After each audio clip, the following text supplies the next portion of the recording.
বাংলাদেশের জেতার জন্য তখন ৮ বলে ১৪ রান দরকার। প্রবল উৎকণ্ঠা আর শঙ্কায় নিমজ্জিত অসংখ্য ভক্ত।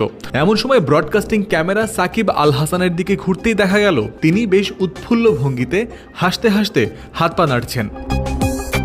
এমন দৃশ্য থেকে অনেকের মনে প্রশ্ন জেগেছে সাকিবের সিরিয়াসনেস নিয়ে। ভারতের সাবেক ক্রিকেটার বীরেন্দর সেহবাগ তো বলেছেন সাউথ আফ্রিকার বিপক্ষে সাকিবের ব্যাটিং দেখে মনে হয়েছে কাণ্ডজ্ঞানহীনের মতো। তিনি প্রশ্ন তুলেছেন দলে সাকিবের জায়গা পাওয়া নিয়েও। সাকিবকে আর টি-20 ফরম্যাটে খেলানোই উচিত নয়।